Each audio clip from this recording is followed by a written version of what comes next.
Hello दोस्तों, पिछली video में हमने बात की थी द मास्टर की के पहले 7 पॉइंट्स के बारे में। अब इस वीडियो में हम बात करेंगे मास्टर की के अगले 6 पॉइंट्स के बारे में। तो चलिए इस वीडियो को शुरू करते हैं। Number 8, enthusiasm. नेपोलियन हिल कहते हैं कि आप सबने ये सुना होगा, नॉलेज इज पावर, लेकिन ये सिर्फ आधा सच है। अगर आप अपनी नॉलेज का सही यूज करना जानते हो तभी आपके लिए आपकी नॉलेज पावर है। लेकिन अगर आप अपनी नॉलेज का सही यूज करना नहीं जानते या आप अपनी नॉलेज को यूज ही नहीं करते हो तब आपके लिए उस नॉलेज का कोई भी फायदा नहीं है। इसलिए आपको अपनी नॉलेज का यूज करना आना चाहिए और आपको सही जगह पर अपनी नॉलेज का यूज करना आना चाहिए। और ये भी जरूरी है कि किस तरीके से आप अपनी नॉलेज को एक्सप्रेस करते हो। आपने नोटिस किया होगा आपके स्कूल में, आपके कॉलेज में बहुत से ऐसे टीचर्स होंगे जिनको बहुत ज्यादा नॉलेज होगी, लेकिन आपको सबसे ज्यादा उस टीचर की बातें समझ आती होगी जो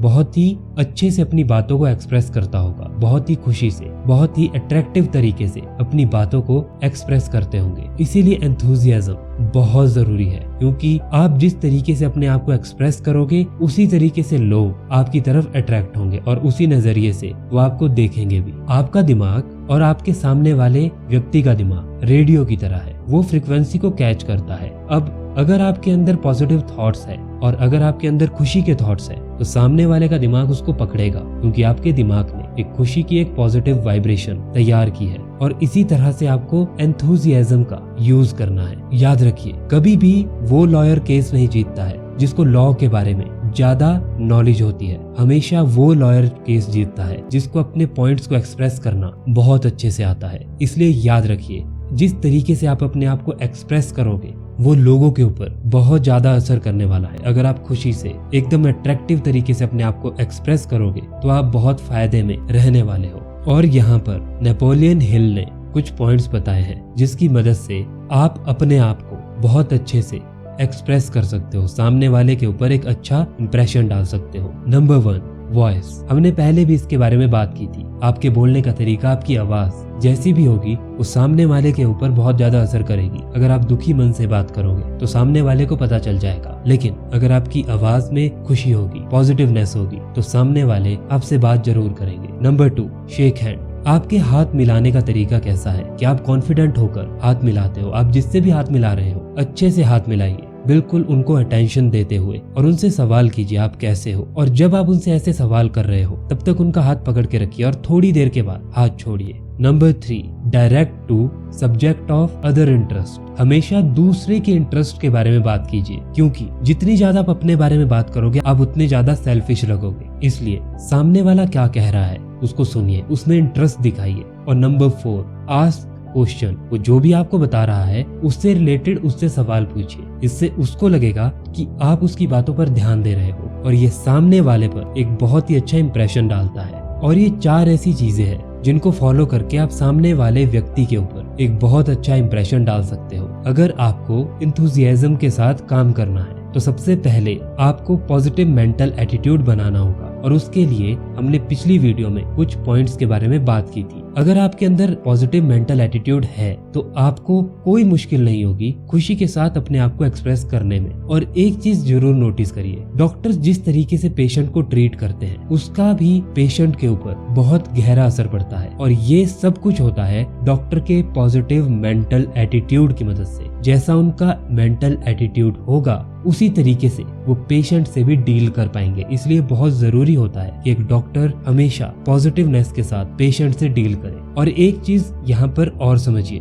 जितनी भी आप नेगेटिव थिंकिंग करते हो वो मेन कारण होता है आपकी बहुत सी बीमारियों का। और अगर आप अपनी सोच को सही कर ले तो मैक्सिमम बीमारियां आपकी ठीक हो सकती है। अब बात करते हैं पॉइंट नंबर 9 के बारे में, पर्सनल इनिशिएटिव। पर्सनल इनिशिएटिव एक ऐसा तरीका है जिसकी मदद से आप अपनी इमेजिनेशन को अपने एक्शंस तक ले जा सकते हैं। जो भी आप इमेजिन कर रहे हैं उसको आप अपने एक्शंस में ला सकते हैं। इसलिए सबसे पहले ये याद रखिए, जो भी आपका गोल है उसमें सबसे ज्यादा मैटर आपके एक्शंस करते हैं। आपको सबसे पहले शुरुआत करनी होगी, उसके बाद आपके साथ लोग जुड़ते जाएंगे। लेकिन आपका जो इनिशिएटिव है, आपका जो एम है, आपका जो भी गोल है उसको आपको ही शुरू करना होगा। कोई भी और कुछ भी कहे उससे कोई फर्क नहीं पड़ता, लेकिन आपको उस चीज को अपने दम पर शुरू करना होगा। और यहाँ पर एक चीज नेपोलियन हिल कहते हैं, ए विनर नेवर क्विट्स और ए क्विटर नेवर विन्स। मतलब एक विनर कभी भी हार नहीं मानता और जो हार मानते हैं वो कभी भी जीतते नहीं है। इसलिए आपके सामने कैसी भी कंडीशन हो, आपके सामने लोग कुछ भी कहे, आपके गोल के बारे में वो कुछ भी बोलते रहे, एक चीज हमेशा याद रखिए, जो चीज सबसे ज्यादा मैटर करती है वो है आपका बिलीफ, आपके एक्शंस, आपके थॉट्स, आपकी फीलिंग्स। अब आपके ऊपर ये डिपेंड करता है कि क्या आप इनको अपने कंट्रोल में रख सकते हो। अब यहाँ पर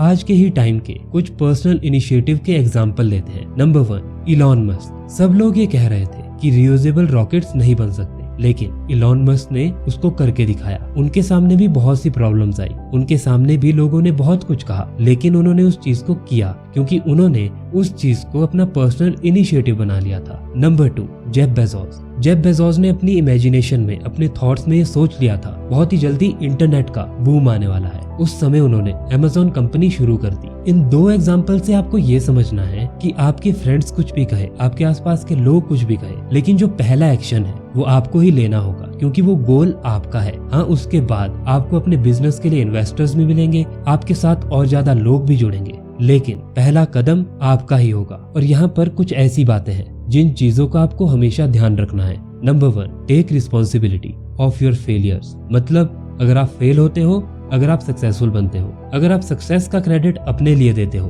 तो आपको फेलियर का क्रेडिट भी अपने लिए रखना होगा। इस बात को हमेशा याद रखिए, आपका फेलियर आप पर ही डिपेंड करता है और आपका सक्सेस भी आप पर ही डिपेंड करता है। आप क्या पहला कदम उठाओगे ये आपके हाथ में है और उसके बाद जो आप करोगे ये भी आपके हाथ में है। इसलिए फेलियर का क्रेडिट अपने लिए रखिए। नंबर 2, लोगों को ज्यादा सुनने की कोशिश कीजिए। लोग जो कह रहे हैं, आपके गोल के बारे में कुछ भी बोल रहे हैं, उसको सुनिए, उसको समझिए। आपको बहुत सारी इन्फॉर्मेशन मिलेगी जिसकी मदद से आप अपने गोल में और ज्यादा क्रिएटिवनेस ला सकते हो। आपको बहुत बार अपनी प्रॉब्लम का सोल्यूशन मिल सकता है। हमेशा एक चीज ही करने की कोशिश कीजिए, अपना एक गोल डिसाइड कीजिए और फिर ये फिक्स कर लीजिए कि आप इस समय इसी गोल पर काम करोगे और इस गोल में आप अभी इसी स्टेप पर काम करोगे। आप एक साथ बहुत सारे स्टेप नहीं लेने वाले। आपने ये स्टेप डिसाइड किया है, अब जितनी बार भी फेल हो, लेकिन अब जब तक आप इस स्टेप को पूरा नहीं करते तब तक आप नेक्स्ट स्टेप नहीं लेने वाले। और लास्ट में एक चीज हमेशा याद रखिए, एक्शंस आपको लेने पड़ेंगे। लोग आपको मोटिवेट कर सकते हैं, लोग आपको डिमोटिवेट भी कर सकते हैं, लोग आपके गोल की तारीफ भी कर सकते हैं, लोग आपके गोल की बुराई भी कर सकते हैं, लेकिन जो एक्शंस है वो आपको ही लेने होंगे। अब आपको ये डिसाइड करना है कि आपको क्या सिर्फ लोगों की बातें सुननी है या एक्शंस भी लेने हैं। अब बात करते हैं पॉइंट नंबर 10 के बारे में, learn from adversity. Napoleon Hill कहते हैं कि हमेशा अपने फेलियर्स से, अपनी कंडीशन से, जो भी कंडीशंस आपकी लाइफ में खराब आई है उनसे सीखिए, उनसे दूर मत भागिए। अगर आप अपनी कंडीशंस से, अपने फेलियर से दूर भागेंगे तो आप कभी भी कुछ भी अचीव नहीं करने वाले। आपको अपने फेलियर्स को अपनी लर्निंग की तरह लेना होगा। सारे सक्सेसफुल लोग अपने फेलियर्स को अपनी लर्निंग की तरह ही लेते हैं। और आप जिसको भी सक्सेसफुल मानते हैं उनको देखिए और फिर ये सोचिए कि क्या उन्होंने कभी भी फेलियर का सामना नहीं किया। आपको अपना आंसर खुद मिल जाएगा। अगर आपको सक्सेस का सामना करना है तो आपको फेलियर का भी सामना करना पड़ेगा। मैं आपको एक एग्जांपल देता हूँ। मान लीजिए आप अभी सक्सेसफुल बनते जा रहे हैं, लेकिन अभी आपको फेलियर का सामना नहीं करना पड़ रहा। लेकिन जब आप बहुत ज्यादा सक्सेसफुल बन गए तब आपको एकदम से कोई फेलियर देखना पड़ा, तो वो आपके लिए बहुत ज्यादा हार्ड होगा। लेकिन अभी आप धीरे धीरे एक एक सीढ़ी चढ़ रहे हैं और आपको बार बार फेलियर का सामना करना पड़ रहा है। आप दोबारा से अपनी मेहनत करते हैं, फिर थोड़े दिनों के बाद आपको फिर से फेलियर देखना पड़ता है, फिर आप दोबारा से मेहनत करते हैं, फिर और फेलियर का सामना करना पड़ता है। अब मैं आपसे सवाल पूछता हूँ, आप कौन सी कंडीशन में ज्यादा स्ट्रॉन्ग माइंडसेट के साथ आगे बढ़ोगे? कंडीशन 2 में। इसलिए याद रखिए, फेलियर का सामना करना आपके लिए बहुत सारी लर्निंग दे सकता है। इसलिए फेलियर को एक्सेप्ट कीजिए, उससे दूर मत भागिए। फेल होना कोई बुरी बात नहीं होती। जितने भी सक्सेसफुल लोग हैं वो फेल हुए हैं।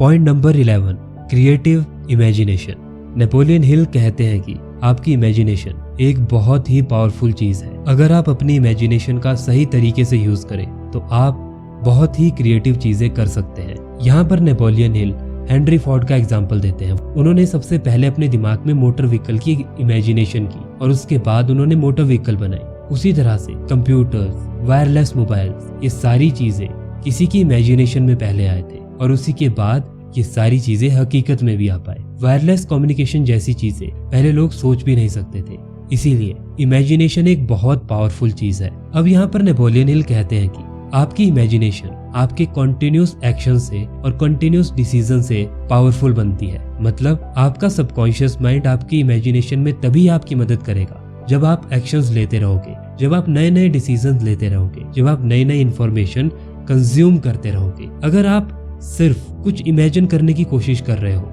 तो ऐसे आप किसी भी नतीजे पर नहीं पहुंचने वाले। आपको फील्ड में उतरना पड़ेगा, आपको काम करना पड़ेगा, आपको प्रॉब्लम्स देखनी पड़ेगी, आपको एक्शंस लेने पड़ेंगे, आपको इन्फॉर्मेशन लेनी पड़ेगी, आपको लोगों को सुनना पड़ेगा और तब आपको समझना होगा कि आप किस तरह से लोगों की हेल्प करने के लिए कुछ ऐसी चीज बना सकते हैं जिस तरह की चीज हेनरी फोर्ड ने बनाई या जिस तरह की चीज थॉमस एल्वा एडिसन ने बनाई। उसके लिए आपको लोगों की प्रॉब्लम्स को सबसे पहले देखना होगा, उसके लिए आपको कंटिन्यूस एक्शंस लेने होंगे, तभी आपकी इमेजिनेशन स्ट्रॉन्ग बनती है।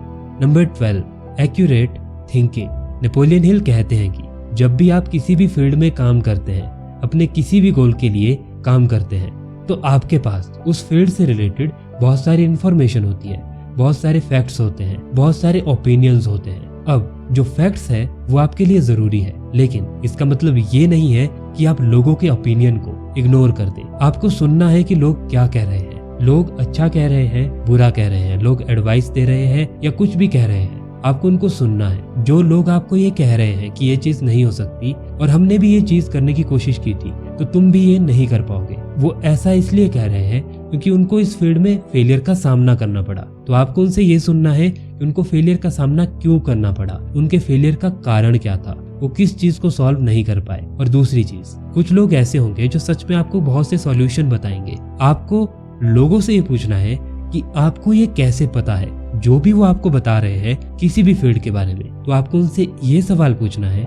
कि आपको ये कैसे पता है। जिसके पास उस चीज का एक रीजन है, जिसके पास उस चीज का एक सही आंसर है, उसकी बातों को आपको बहुत ज्यादा ध्यान से सुनना है, क्योंकि उससे आपको अपनी आने वाली प्रॉब्लम्स का बहुत अच्छे से पता चल जाएगा और आपको बहुत आइडिया लग जाएगा कि आपको किन किन चीजों पर पहले काम करना है। और कुछ ऐसे होंगे जो सिर्फ अपनी बातें ही आपको बता रहे हैं, बस वो उनके थॉट्स और बिलीव्स है कि वो काम नहीं हो सकता, उनकी बातों को आपको इग्नोर करना है। इसलिए फैक्ट्स और ओपिनियंस आपको दोनों को सुनना है और उन दोनों को सुनकर आपको ये डिसाइड करना है कि कौन से ओपिनियंस आपके लिए सही है और कौन से ओपिनियंस आपके लिए सही नहीं है। जो सही नहीं है उनको छोड़ दीजिए और जो लोग आपको एक सही रीजन दे रहे हैं उनकी बातों को सुनिए और फिर उन चीजों पर काम कीजिए। और एक चीज हमेशा याद रखिए, लोग हमेशा ये कहते रहेंगे कि ये काम नहीं हो सकता या ये काम इम्पॉसिबल है, लेकिन इस समय आपको सबसे ज्यादा जरूरत है अपने थॉट्स पर अपना कंट्रोल लेने की। अगर आप ऐसा नहीं करोगे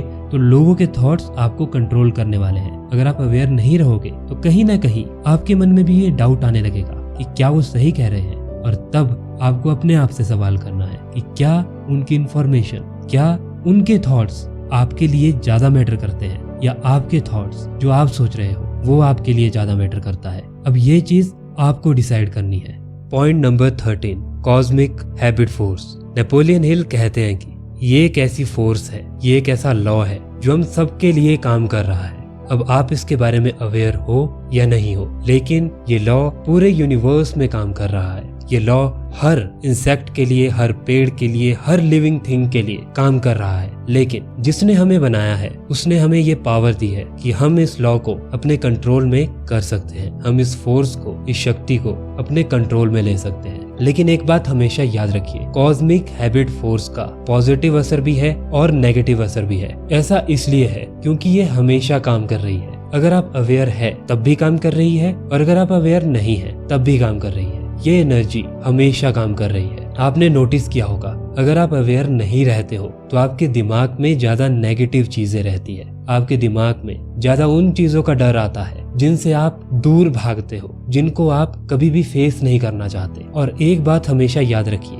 आपके थॉट्स पर ये एनर्जी हमेशा नजर रखती है और वही चीजें ये आपके सामने लाती है। इसलिए अगर आप अवेयर हो गए और आपने अवेयर होकर अपने आप को सही तरीके से सोचना, सही काम करना, सही एक्शंस लेना सिखाया तो ये कॉस्मिक हैबिट फोर्स आपके लिए सही काम करेगी। लेकिन अगर आप अवेयर नहीं हो और बस चलते जा रहे हो, कभी भी आपने रुक के ये नहीं सोचा कि क्या आपके दिमाग में सही चीजें चल रही है, क्या आप सही एक्शंस ले रहे हो, तो ये कॉस्मिक एनर्जी आपको नेगेटिव तरफ ले जाएगी। इसीलिए ये समझना आपके लिए बहुत ही इंपॉर्टेंट है। पहले पॉइंट में हमने कुछ ब्लेसिंग्स की बात की थी। अगर आप अवेयर रहे तो वो सारी ब्लेसिंग्स आपको मिलेगी, लेकिन अगर आप अवेयर नहीं हो अपनी सोच के प्रति, अपने एक्शंस के प्रति और जो भी आप कर रहे हो उसके लिए, तो आपको सारी पेनल्टीज मिलने वाली है। इसलिए याद रखिए, ये एनर्जी हमेशा काम कर रही है, बस आप अवेयर नहीं हो। अगर आप किसी के लिए हेट रखते हो, नफरत रखते हो, अगर आप किसी से जलन करते हो, अगर आप किसी से बदला लेना चाहते हो, तो याद रखिए ये एनर्जी हमेशा आपको देख रही है और आपके सामने भी वही चीज आने वाली है जो आपके दिमाग में चल रही है। आप जैसा दूसरों के लिए सोच रहे हो वही चीज आपको वापस भी मिलने वाली है। अगर आप दूसरों के लिए अच्छा सोचोगे, अपने गोल के लिए पॉजिटिव सोचोगे,